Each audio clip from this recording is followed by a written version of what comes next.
Cumprimento a todos os meus irmãos com a paz de Jesus. Seja bem-vindo ao estudo do Grande Conflito, capítulo 37. Nossa única salvaguarda. À lei e ao testemunho. Se não falarem segundo a lei e ao testemunho, nunca verão a alva. Isaías 8, verso 20. O povo de Deus é encaminhado para as Sagradas Escrituras como sendo a salvaguarda contra a influência dos falsos ensinadores e poder ilusório dos espíritos das trevas. Satanás emprega todo o artifício possível para impedir os homens de obter conhecimento da Bíblia, a palavra de Deus, pois os claros ensinos da Bíblia põem a descoberto os enganos de Satanás. Em todo o avivamento da obra de Deus, o príncipe do mal está desperto para a atividade mais intensa. Aplica atualmente todos os seus esforços em preparar-se para a luta final contra Cristo e os seus seguidores. O último grande engano deve logo patentear-se diante de nós. O anticristo vai operar através de obras maravilhosas à nossa vista. Tão meticulosamente a contrafação se parecerá com o verdadeiro, que será impossível distinguir entre ambos sem o auxílio das Escrituras Sagradas. Pelo testemunho da palavra de Deus, toda declaração e todo prodígio deverão ser provados. Os que se esforçam por obedecer a todos os mandamentos de Deus defrontarão oposição e escárnio.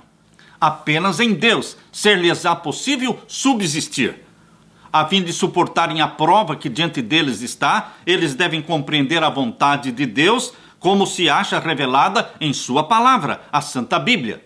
Poderão honrá-lo unicamente tendo uma concepção correta do seu caráter, governo, propósitos e agindo de acordo com estes.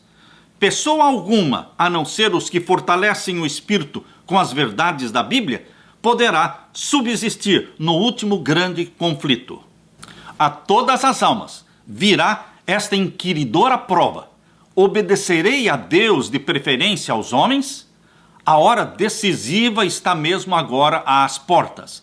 Estão nossos pés firmados na rocha da imutável palavra divina? Estamos preparados para permanecer firmes em defesa dos mandamentos de Deus e da fé de Jesus? Antes da sua crucifixão, Jesus explicou aos seus discípulos que ele deveria ser morto e do túmulo ressuscitaria. Anjos estavam presentes para lhes gravar suas palavras na mente e no coração.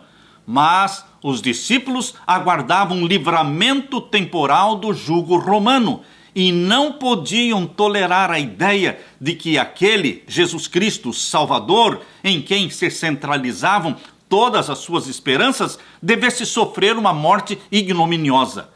As palavras que deveriam se lembrar fugiram-lhes do espírito. E ao chegar o tempo da prova, esta os encontrou desprevenidos. A morte de Cristo destruiu-lhes tão completamente as esperanças como se ele não os houvesse advertido anteriormente. Assim, nas profecias, o futuro se patenteia diante de nós tão claramente como se revelou aos discípulos pelas palavras de Cristo. Os acontecimentos ligados ao final do tempo de graça e obra de preparo para o período de angústia acham-se claramente apresentados na palavra de Deus. Multidões, porém, não possuem maior compreensão destas importantes verdades do que teriam se nunca houvesse sido reveladas. Satanás vigia para impedir toda a compreensão que os faria sábios para a salvação, e o tempo da angústia os encontrará sem o devido preparo. Quando Deus envia aos homens advertências tão importantes, que são representadas como proclamadas por santos anjos a voar pelo meio do céu, ele então requer que toda pessoa dotada de faculdade de raciocínio atenda à mensagem.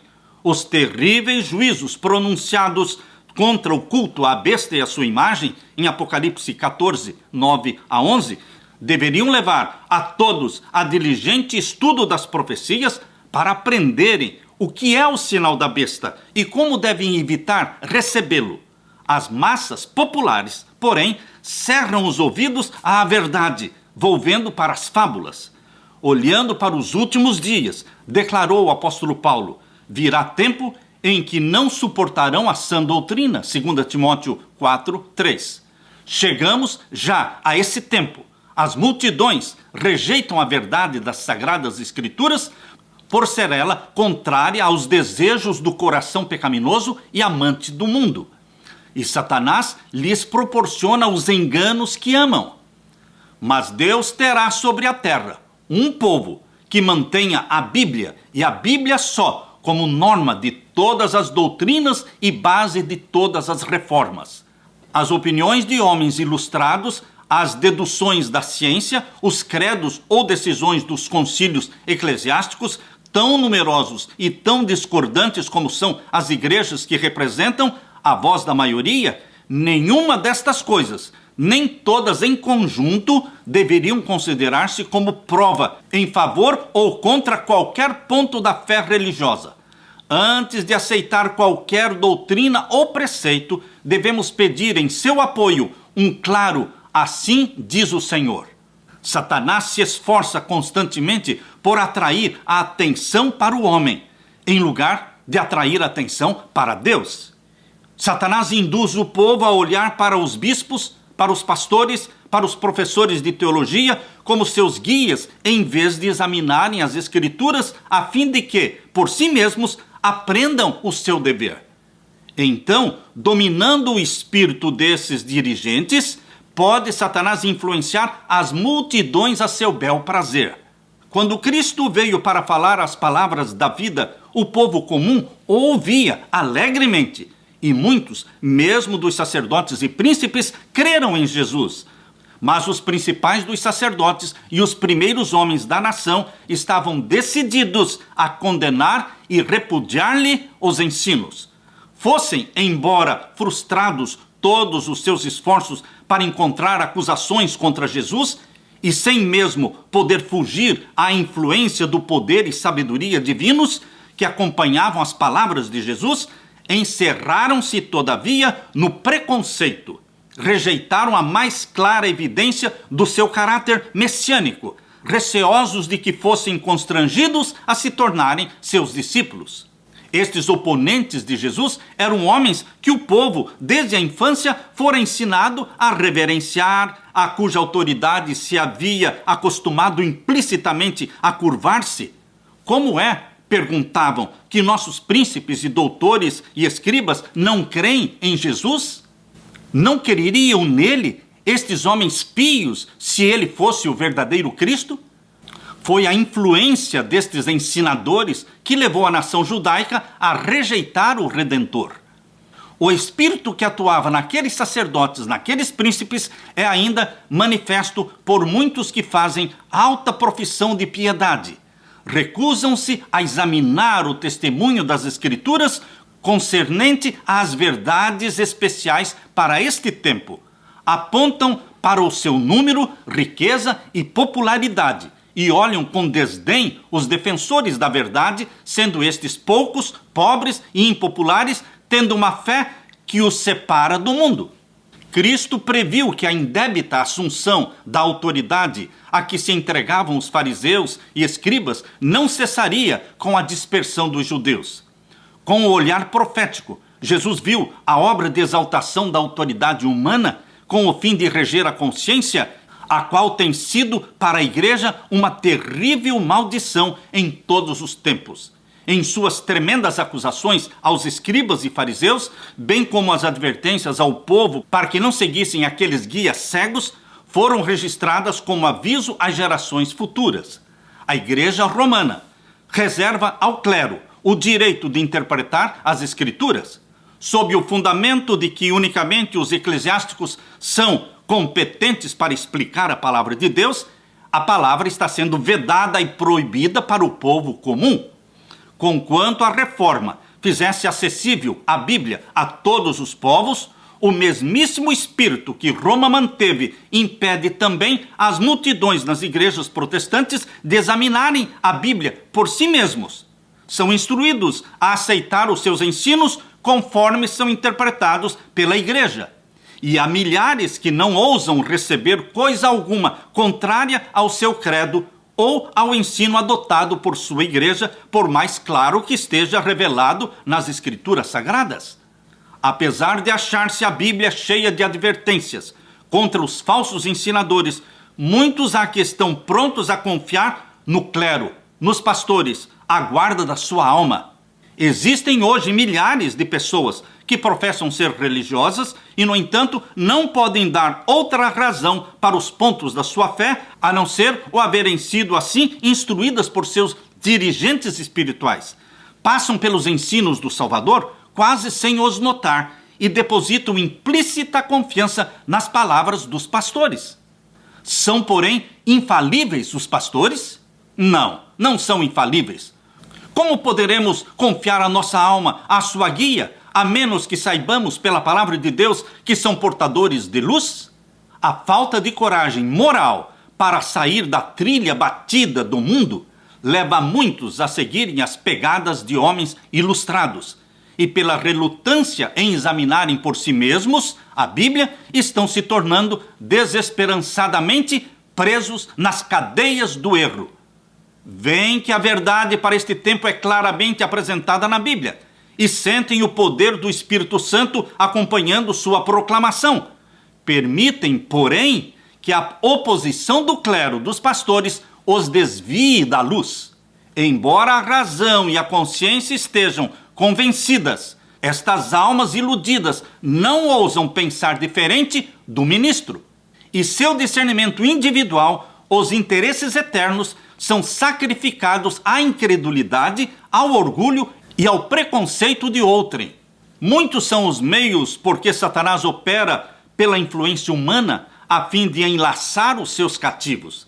Atrai a si multidões, ligando-as pelos sedosos laços da afeição aos que são inimigos da cruz de Cristo.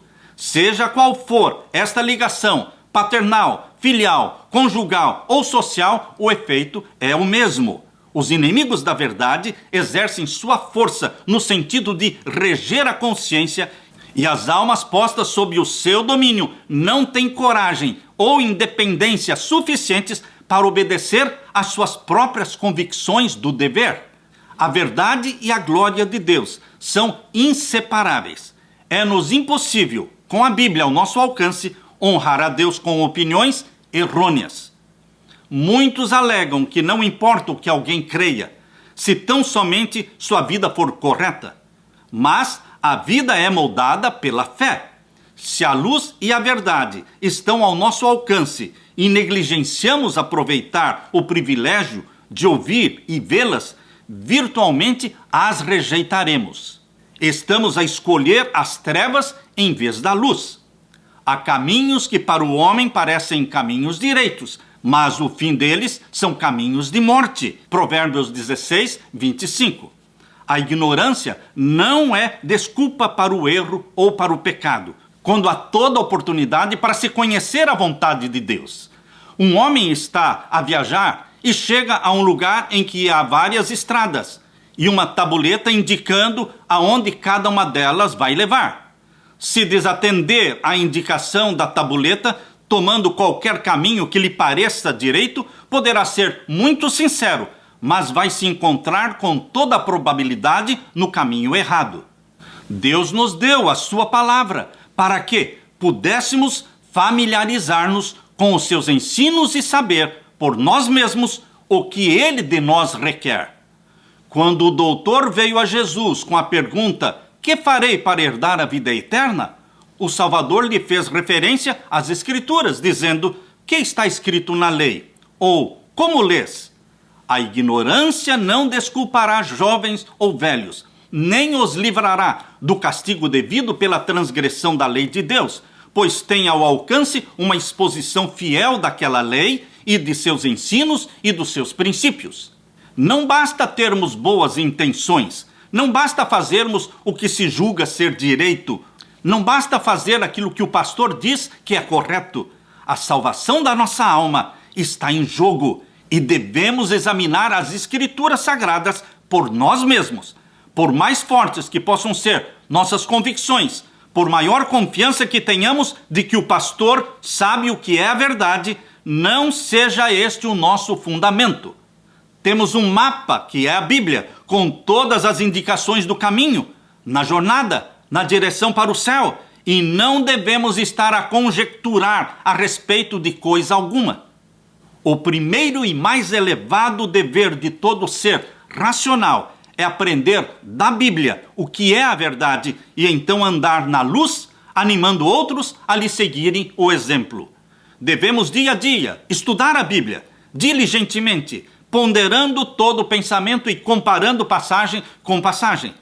Com o auxílio divino, devemos formar nossas opiniões por nós mesmos, visto termos de responder por nós mesmos perante Deus. As palavras mais claramente reveladas nas Sagradas Escrituras têm sido envoltas em dúvidas e trevas pelos homens doutos, que, com pretensão de grande sabedoria, ensinam que as Escrituras têm um sentido místico, secreto, espiritual, que não transparece da linguagem empregada. Estes homens são falsos ensinadores. Foi a classe que Jesus declarou: errais vós, em razão de não saberdes as Escrituras, nem o poder de Deus. Marcos 12, 24. A linguagem da Bíblia deve ser explicada de acordo com seu óbvio sentido, a menos que seja empregado um símbolo ou figura.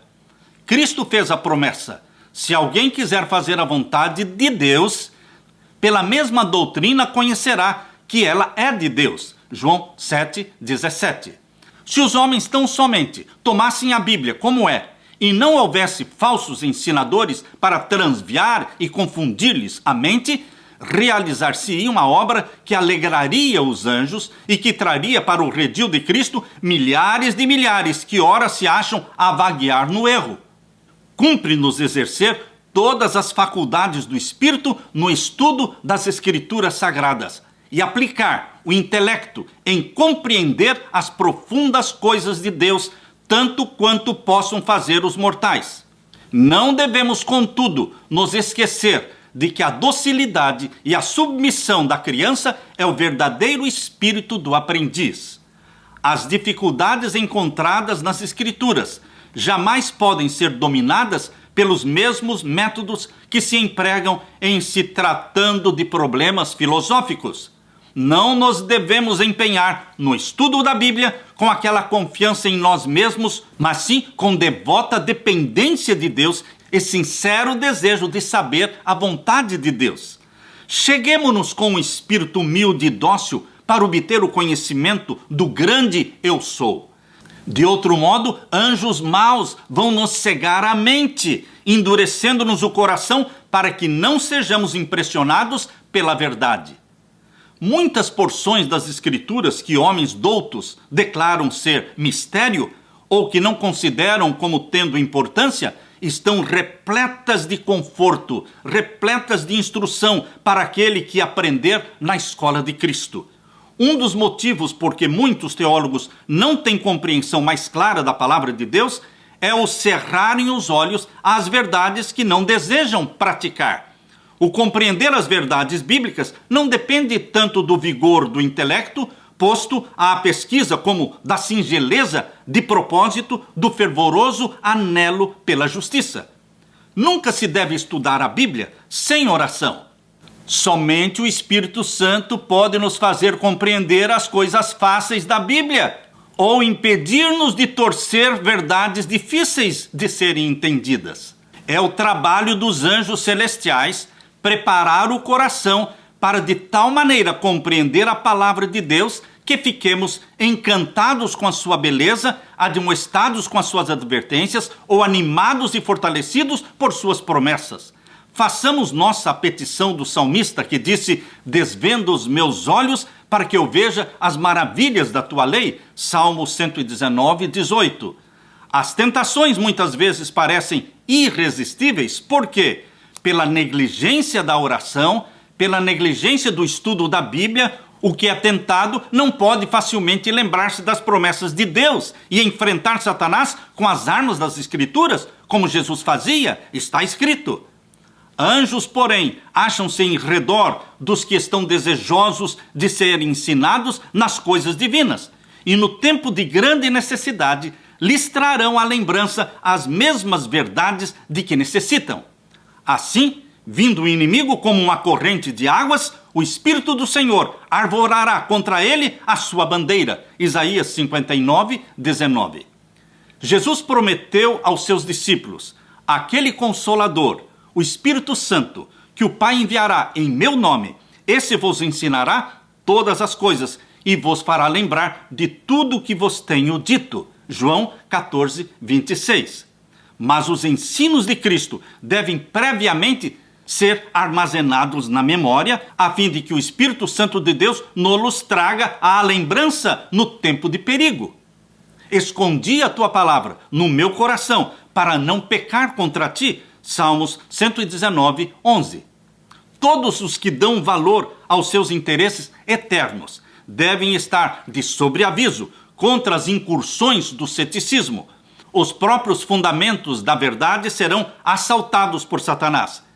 É impossível conservarmos-nos fora do alcance dos sarcasmos, dos sofismas, dos ensinos insidiosos e pestíferos da incredulidade moderna. Satanás adapta suas tentações a todas as classes. Assalta o analfabeto com o motejo ou a zombaria, enquanto enfrenta o que é educado com objeções científicas e raciocínio filosófico, igualmente calculados para suscitar desconfiança nas Escrituras ou desdenhar delas. Mesmo jovens de pouca experiência têm a presunção de insinuar dúvidas relativas aos princípios fundamentais do cristianismo. E esta juvenil incredulidade, trivial como é, tem a sua influência. Muitos são assim levados a zombar da fé dos seus pais e a fazer agravo ao Espírito da graça. Hebreus 10, 29. Muitas vidas que prometiam ser uma honra para Deus e uma bênção para o mundo foram cortadas e prejudicadas pelo detestável bafejo da incredulidade. Todos os que confiam nas jactanciosas decisões da razão humana, imaginando poder explicar os mistérios divinos e chegar à verdade, desajudados pela sabedoria divina, acham-se enredados na cilada de Satanás. Estamos vivendo no período mais solene da história deste mundo. O destino das imensas multidões da terra está prestes a se decidir. Nosso próprio bem-estar futuro e também a salvação de outras almas dependem do caminho que ora seguimos. Necessitamos ser guiados pelo Espírito da verdade. Todo seguidor de Cristo deve fervorosamente indagar: Senhor, que queres que eu faça? Necessitamos nos humilhar perante o Senhor com jejum, com oração e meditar muito em sua palavra, especialmente nas cenas do juízo. Cumpre-nos buscar agora a experiência profunda e viva nas coisas de Deus.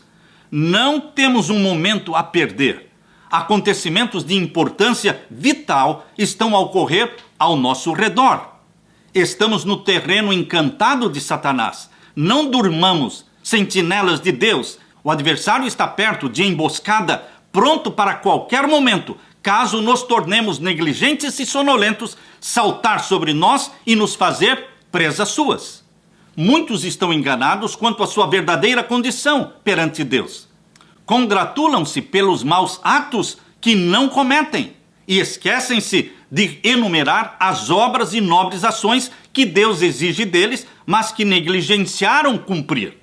Não basta que sejamos árvores no jardim de Deus. Devemos corresponder à sua expectativa, produzindo frutos. Deus nos responsabiliza por nossa falta em cumprir com todo o bem que poderíamos fazer mediante a sua graça que nos fortalece.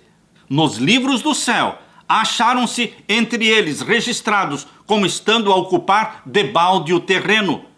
Contudo, mesmo o caso desta classe não é inteiramente desesperador.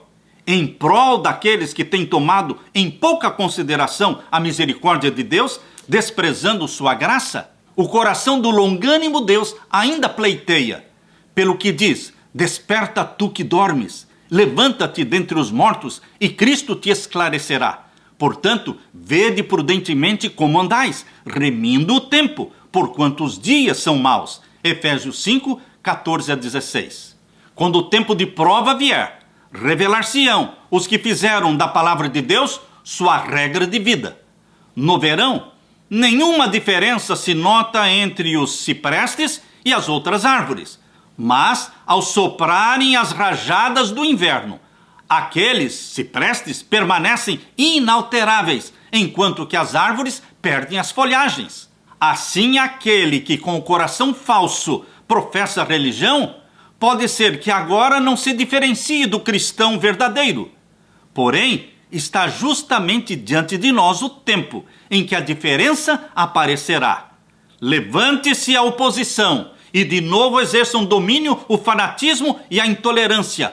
Acenda-se a perseguição e os insinceros e os hipócritas vacilarão, renunciando à fé, mas o verdadeiro crente permanecerá firme como uma rocha, tornando-se mais forte a sua fé, sua esperança mais viva do que nos dias da prosperidade.